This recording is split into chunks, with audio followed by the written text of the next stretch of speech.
Hello students, good morning. Welcome back. Today we are going to start the same chapter and the content is cell organelle. In last video I have explained you about the nucleus of the cell wall and about the cytoplasm of the cell. Today we are going to learn more about cell organelles. Okay?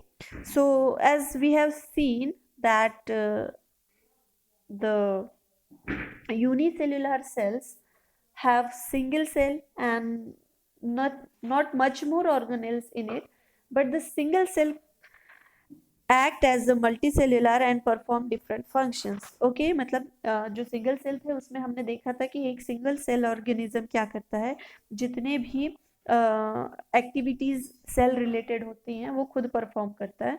But in the multicellular organism there are different cell organelles, मतलब हर एक organelle को एक task दिया जाता है. जैसे हम क्लास में डिफरेंट ये बनाते हैं, सब्जेक्ट्स बनाते हैं और हर सब्जेक्ट का अपना एक टीचर होता है, वैसे ही सेल ऑर्गेनेल में भी यही काम होता है कि उनका हर एक ऑर्गेनेल का एक पर्टिकुलर फंक्शन होता है. Okay, now what happen to keep this organelle separate from the other. Okay, it is bounded by the membrane. Okay, तो हर जो ऑर्गेनेल होता है वो क्या होता है, एक मेम्ब्रेन से बाउंडेड होता है so that it can keep its activity separate. जैसे घर होते हैं, घर में अलग अलग कमरे होते हैं और हर कमरे का एक अपना यूज होता है. फॉर एग्जांपल लिविंग रूम है तो वो किसी गेस्ट वगैरह के वेलकम के लिए हम गेस्ट वगैरह को वहाँ बिठाते हैं. किचन का काम आपको पता है, किचन में हम खाना वाना बनाते हैं. ओके, इन सेम मैनर हमारे जो सेल्स होते हैं इसमें भी बहुत सारे कंपोनेंट्स होते हैं या फिर उसको हम ऑर्गेनेल्स कहते हैं. So they have their own functions. Okay, so as I have explained you the difference between eukaryotic and prokaryotic cells. ठीक है, so today we are going to see the more about the organelles. Okay, so let's start. What are the organelles? Okay, there are different small units which are embedded in the cell cytoplasm which perform different functions. Okay, तो ये कौन कौन से organelles हैं, चलो देखते हैं. First is endoplasmic reticulum, second is Golgi apparatus, you can call it Golgi body, you can call it Golgi complex. Okay, तो इस एक ही इसको तीन नाम है, Golgi apparatus, Golgi body या फिर Golgi complex. Got this? So we are going to study first of all endoplasmic reticulum, Golgi apparatus, lysosomes, mitochondria, plastids and vacuoles. Okay, so इतनी सारी चीजें को हम पढ़ेंगे. Now why they are important? इनका importance क्या है? Because they have their own special or we can call it crucial functions in the cell. ये जितने भी कंपोनेंट्स हैं इनका हर किसी का जो एनिमल सेल होता है उसमें पर्टिकुलर फंक्शन होता है. देखो ये मैं आपको एनिमल सेल दिखा रही हूँ, तो इसमें आप इन जो भी मैंने अभी नाम लिए हैं ऑर्गेनेल्स का, they are present here. You can see the ER, that is endoplasmic reticulum. Okay, they are of two types, smooth and rough. Okay, then you can see here the lysosome, you can see here rhizosome, here you can see here mitochondria, you can see here Golgi body. So these all are the cell organelles which supports or which perform different activities which is essential for the survival of life. So moving to the same point, let's see the first one, and the first part is of endoplasmic reticulum. हम सबसे पहले किसके बारे में पढ़ेंगे? हम endoplasmic reticulum के बारे में पढ़ेंगे. ओके, तो एंडोप्लाज्मिक रेटिकुलम क्या होता है कि ये एक सेल ऑर्गेनेल है. It is a cell organelle which is large network membrane. Okay, what is endoplasmic reticulum? It is a cell organelle first of all, and it is a large network of membrane bound tubes and sheets. ठीक है, तो आप इसका देखिए structure, इसमें मैं आपको दिखाती हूँ. और wait a minute. I will be showing you.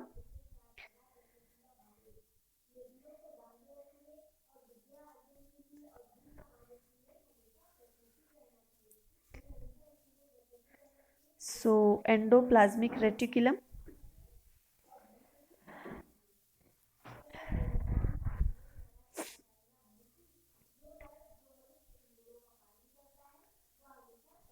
You can see this, okay? So this is the structure of endoplasmic reticulum, okay? और ये जो है इसका फंक्शन देखते हैं हम क्या क्या है. फर्स्ट, ये जो है अब मटेरियल्स को मूव करता है in the cells, okay? Material moves the material around the cell. Suppose endoplasmic reticulum जो सेल के अंदर है, इसका सबसे मेन फंक्शन क्या है? It moves the materials around in the cell, okay? Now there are two types of endoplasmic reticulum, as I have explained you in previous lecture also. So one is smooth and other is rough, okay? So जो smooth होता है, जो smooth ER होता है, इसमें ribosomes नहीं होते और the ribosomes are absent in smooth ER. ER means endoplasmic reticulum, ठीक है? सो स्मूथ ईआर में एब्सेंस ऑफ, और you can call it lack of ribosomes. Next is rough type, and this picture is also of rough, okay? Rough endoplasmic reticulum where it is embedded with, ये जो आपको छोटे छोटे black dots दिख रहे हैं इस इमेज में, ओके? ये क्या हैं? ये राइबोसोम्स हैं, okay? So we are going to see the function of ribosomes also. So let's move. I hope so आपको इतना एंडोप्लाज्मिक रेटिकुलम के बारे में समझ में आया होगा, okay? Now what is the function of ribosome? Okay, so ribosomes are nothing but they are protein builder. हमारे बॉडी में जो प्रोटीन्स बनते हैं, ये देखो, ये राइबोसोम्स, आपको लगेगा कि कोई छोटी छोटी मोतियां हैं, ओके? ये मोती ना होकर ये राइबोसोम्स हैं. एंड हमारे सेल्स में they are in 1000 numbers, okay? The function is of making protein. इनका काम क्या है? क्या करते हैं ये लोग? हमारे बॉडी में प्रोटीन बनाते हैं, ठीक है? So it is very important. Ribosomes are very helpful for us, ठीक है? And found on ribosomes and floating throughout the cells. Ribosomes जो होते हैं, जो रफ एंडोप्लाज्मिक रेटिकुलम होता है, इस पे वो स्टिक होते हैं. हमने देखा है कि ईआर का फंक्शन क्या है? कि वो मटेरियल को पूरे सेल में सर्कुलेट करता है. जैसे हमारा हार्ट पंप करता है ब्लड, वैसे ही एंडोप्लाज्मिक रेटिकुलम का फंक्शन है कि वो क्या करता है? जो भी मटेरियल नीडेड है वो पूरे बॉडी में मीन्स सेल में सर्कुलेट करता है. Got this? Now see, let's move once again back to the chapters and see more about this.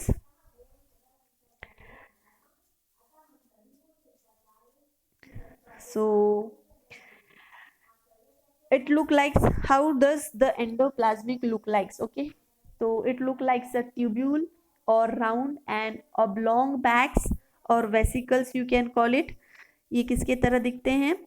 Vesicles की तरह दिखेंगे, और ब्लैंक बैग्स की तरह दिखेंगे, ठीक है? And the ER membrane is similar in structure to the plasma membrane. अब ER मेम्ब्रेन होता है, मेम्ब्रेन मतलब क्या है? उसकी कवरिंग, जो क्या करता है उसके अपने सराउंडिंग से. सपोज ये ER है, तो ये ER का जो ये लाइनिंग आपको दिख रहा है, ये जो लाइन बनाया है मैंने, ये लाइन क्या होता है? कि वो उसका मेम्ब्रेन है. मेम्ब्रेन मतलब जैसे पर्दा होता है, ओके? तो ये उसको क्या करता है? बाकी से सेपरेट करता है. तो इसका जो ER मेम्ब्रेन जो है, एंडोप्लाज्मिक रेटिकुलम का जो मेम्ब्रेन है, it is similar to the cell membrane or plasma membrane, okay? As I have explained you, there are two types of ER. One is smooth, other is rough, okay? दो type के plasma membrane है. एक है sorry ER है, one is smooth and other is rough. Got this? So ER, इसको देखो, rough endoplasmic reticulum, उसको क्या कहते हैं? RER, Okay, so rough endoplasmic reticulum and SER, इसका फुल फॉर्म क्या है? smooth endoplasmic reticulum. So these are the two types of endoplasmic reticulum. Now when you will see this RER, okay, that is rough endoplasmic reticulum, under the microscope you will see the particles of ribosome. Suppose ये आपका ER है और इसके ऊपर आपको ये छोटे छोटे गोले, जैसे आप अनरसे खाते हो, अनरसे के ऊपर कैसे खसखस लगा होता है, ओके, तो सेम आप एंडोप्लाज्मिक रेटिकुलम को समझिए कि वो अनरसा है और उसके ऊपर जो खसखस लगाया होता है, ओके, वो खसखस क्या है? राइबोसोम्स हैं, ठीक है। तो this is the best example to understand the structure of endoplasmic reticulum. Got this? तो अब आपको मैंने पहले भी बताया था कि जो ER का फंक्शन क्या है, कि circulate the material. Now ribosomes which are present on the surface of ER, what they are performing, they are manufacturers of protein। वो क्या करते हैं? प्रोटीन बनाने का काम करते हैं। कौन? राइबोसोम्स। अब ER के ऊपर कौन बैठा है? राइबोसोम्स बैठे हैं। अब राइबोसोम्स का फंक्शन क्या है? they are protein manufacturer, okay, so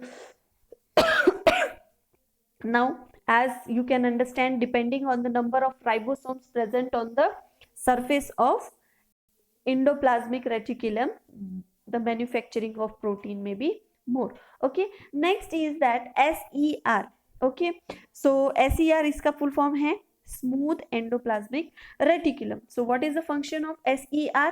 जैसे कि रफ ER जो है, that is RER जो है, प्रोटीन डेवलप करता है, वैसे ही SER का काम है it builds the fat, okay, ये फैट बनाने का काम करता है। इसको आप लिपिड भी बोलते हैं, ओके। हमारे बॉडी में फैट को मेंटेन करने का या फिर बनाने का काम कौन कर रहा है?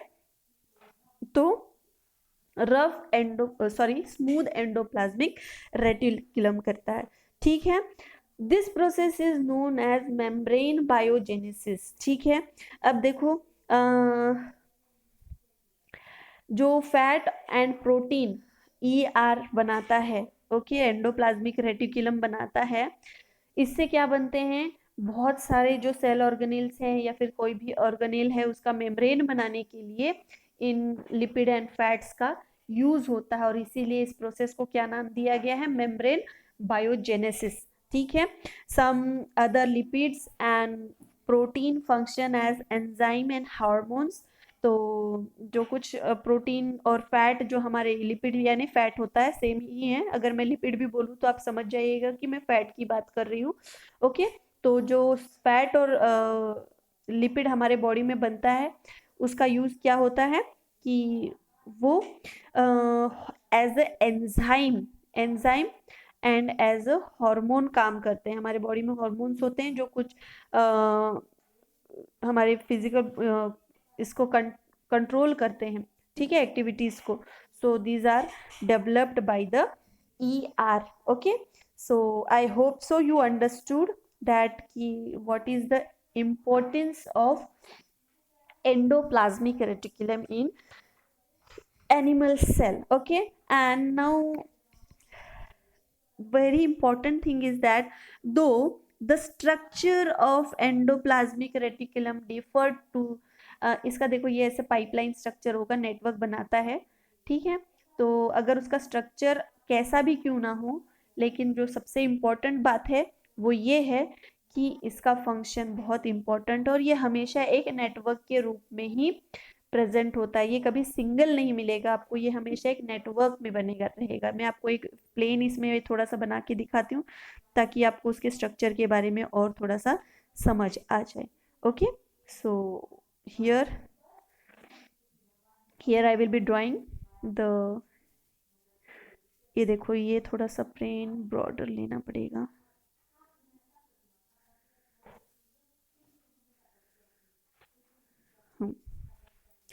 सो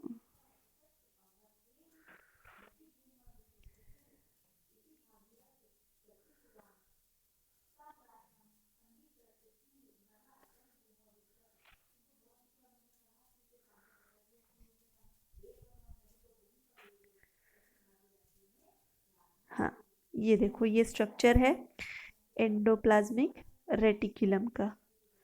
ओके, ये एक नेटवर्क की तरह चलेगा, आपको ये सिंगल कभी नहीं मिलेगा। ओके, सो और जिसके ऊपर जो सर्कुलर राइबोसोम्स होंगे वो रफ एंडोप्लाज्मिक रेटिकुलम कहलाएगा, और जिसके अंदर स्मूथ हो, मतलब जिसमें कुछ नहीं होगा एंडोप्लाज्मिक रेटिकुलम, वो स्मूथ एंडोप्लाज्मिक रेटिकुलम कहलाएगा। Okay, so I hope so आपको ये समझ में आ गया। ठीक है, अब इसका फंक्शन हम देखते हैं कि what is the function of endoplasmic reticulum. So one of the function of the ER is to serve as a channel for transport of material, okay, especially the protein. Okay, मैंने आपको अभी explain किया कि ER का function क्या है, कि वो प्रोटीन सिंथेसाइज करता है, दैट इज मैन्युफैक्चर करता है, एंड उसका फंक्शन एक और है कि वो उस मटेरियल को बॉडी में नहीं, सेल में सर्कुलेट करने का काम करता है। Okay, then again ER also function as cytoplasmic framework, providing a surface for the sum of the biochemical activities. Okay, तो कुछ बायोकेमिकल एक्टिविटीज के लिए ये एक अपना फ्रेमवर्क प्रोवाइड करता है, मीन स्पेस प्रोवाइड करता है जिस पर वो एक्टिविटीज करते हैं, जैसे कि राइबोसोम अपना जो सिंथेसिस करता है, कहाँ करता है, ER के ऊपर ही करता है प्रोटीन सिंथेसिस। ठीक है, so this is all. In liver cell of the group of animals called vertebrate, SER plays a crucial role in detoxifying many poisons and drugs. Okay, कुछ एनिमल सेल्स कुछ animals के जो sales होते हैं उनमें इस SER that is smooth endoplasmic reticulum का बहुत इंपॉर्टेंट रोल है, और वो रोल क्या है कि वो डिटॉक्सिफाइंग, ओके, जो पॉइजन्स हमारे बॉडी में डेवलप होता है उसको डिटॉक्सिफाई करते हैं और हमारे सेल को हेल्दी रखते हैं। So this is all about the endoplasmic reticulum. Let's move towards the next part or the next organelle of the cell. Okay, this organelle is also very important, and this is Golgi apparatus. So it was first discovered by Camillo Golgi, and that's why it is known as the Golgi body. ठीक है, it also consists of a system of membrane bound vesicle around approximately parallel to each other. Okay, इसका आपको मैं structure दिखाना चाहूंगी, ये देखो, आप ये स्ट्रक्चर देख सकते हैं। Wait a minute for 2 seconds, it will be clear. So when you will see this,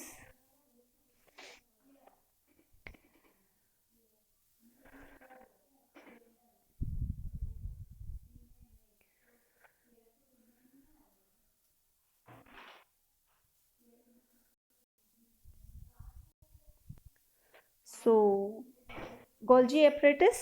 Okay, what is the function? Let's see.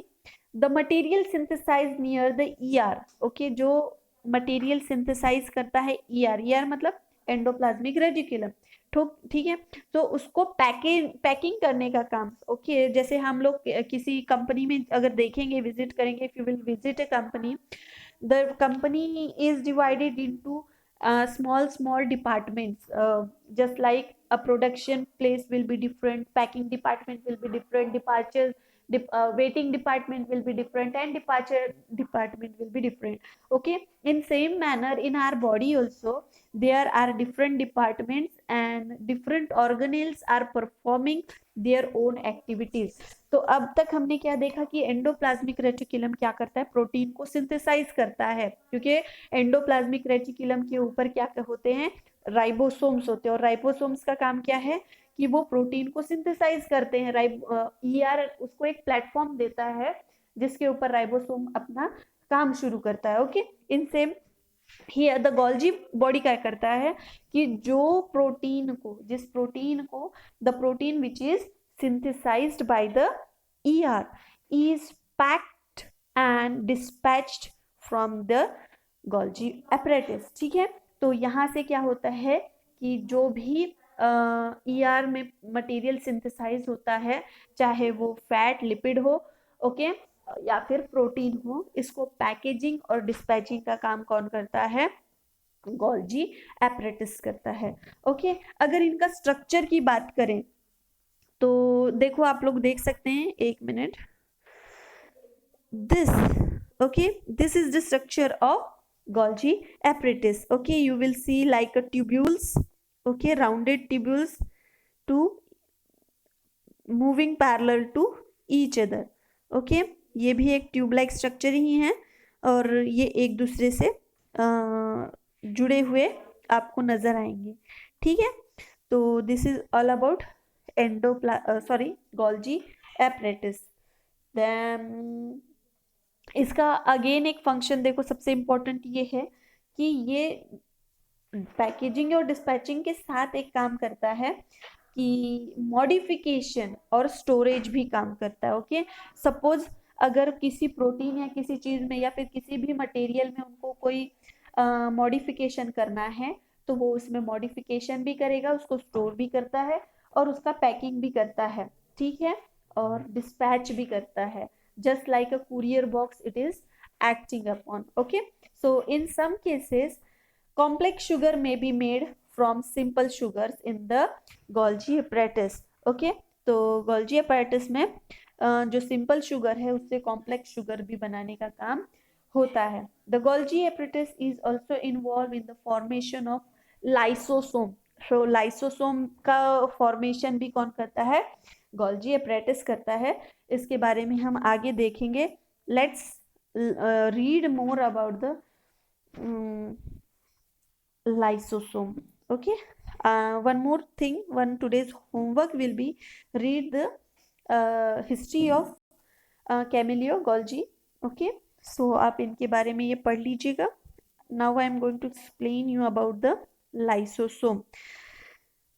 Lysosomes are also known as the suicide bags. Okay, so let's see why they are called as a suicide bag.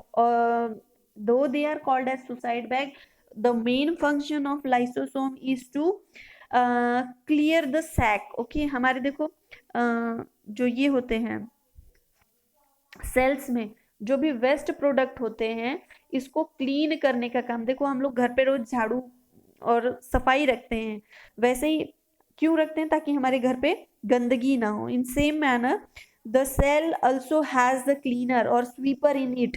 Okay, and this sweeper is nothing but the lysosome. जो lysosome है वो किसके जैसे काम करता है? It act as a sweeper. Okay, तो whatever waste is there which is not digested in the stomach or the cell, any foreign particle which enters in our cell which is not important, or any organelle or any content which is worn out in the cell, so these all materials are clean by the lysosome. Okay, हमारे body में जो भी unwanted, हमारे जो cell में specially cell में जो भी अनवांटेड मटेरियल है इनको क्लीन करने का काम किसका है? तो लाइसोसोम का है। ओके, क्योंकि लाइसोसोम में इतने पावरफुल एंजाइम्स होते हैं कि वो क्या करते हैं, जो भी अनवांटेड मटेरियल है उसको डाइजेस्ट कर लेते हैं। ओके, एंड वन मोर, इसका जो डाइजेशन जो या फिर डाइजेस्टिंग एंजाइम्स है वो इतने पावरफुल होते हैं कि कई बार वो खुद को ब्रेक कर लेते हैं और बर्स्ट हो जाते हैं। That's why this is called as the suicide bag. Okay, तो आई होप सो आपको लाइसोसोम्स का भी क्लियर हो गया होगा। सो let's move towards the next organelle. This is the mitochondria, and mitochondria is known as the powerhouse of the cell. Okay, so very few points about mitochondria is, first, the outer membrane is porous. Okay, sorry, first it has two membrane. The outermost जो ये होता है membrane वो क्या है? Porous होता है। Porous होना मतलब छोटी छोटी उसमें होल्स होंगी, जैसे हम लोग ने स्टोमेटा का देखा था। Okay, so it is porous and it releases the energy. इसका फंक्शन क्या है कि ये एनर्जी रिलीज करता है। ओके, ये क्या करता है? एनर्जी रिलीज करता है and that's why it is known as the powerhouse of the cell. Now, the form in which the energy is released is called as ATP. ATP का full form है एडोनासाइन triphosphate molecule. Okay, तो ये कुछ molecules के रूप में जिसको हम एडोनासाइन ट्राइफॉस्फेट कहते हैं और शॉर्टकट में उसको एटीपी, ठीक है, एडोनासाइन ट्राई, ट्राई मतलब तीन और फॉस्फेट, तो इस रूप में वो क्या करता है, एनर्जी को रिलीज करता है, ठीक है। ATP is known as the energy currency of the cell. Okay, ATP को हम और क्या कहते हैं, energy currency of the cell कहते हैं, ठीक। सो आई होप सो आपको इतना समझ में आया है। If you have any problem you can ask to me. One more thing, that mitochondria are strange organelle in the sense that they have their own DNA ribosomes. Okay, so they are able to synthesize their own protein as well. So in next video I will be explaining you about plastids and vacuoles. Till that, have a nice day.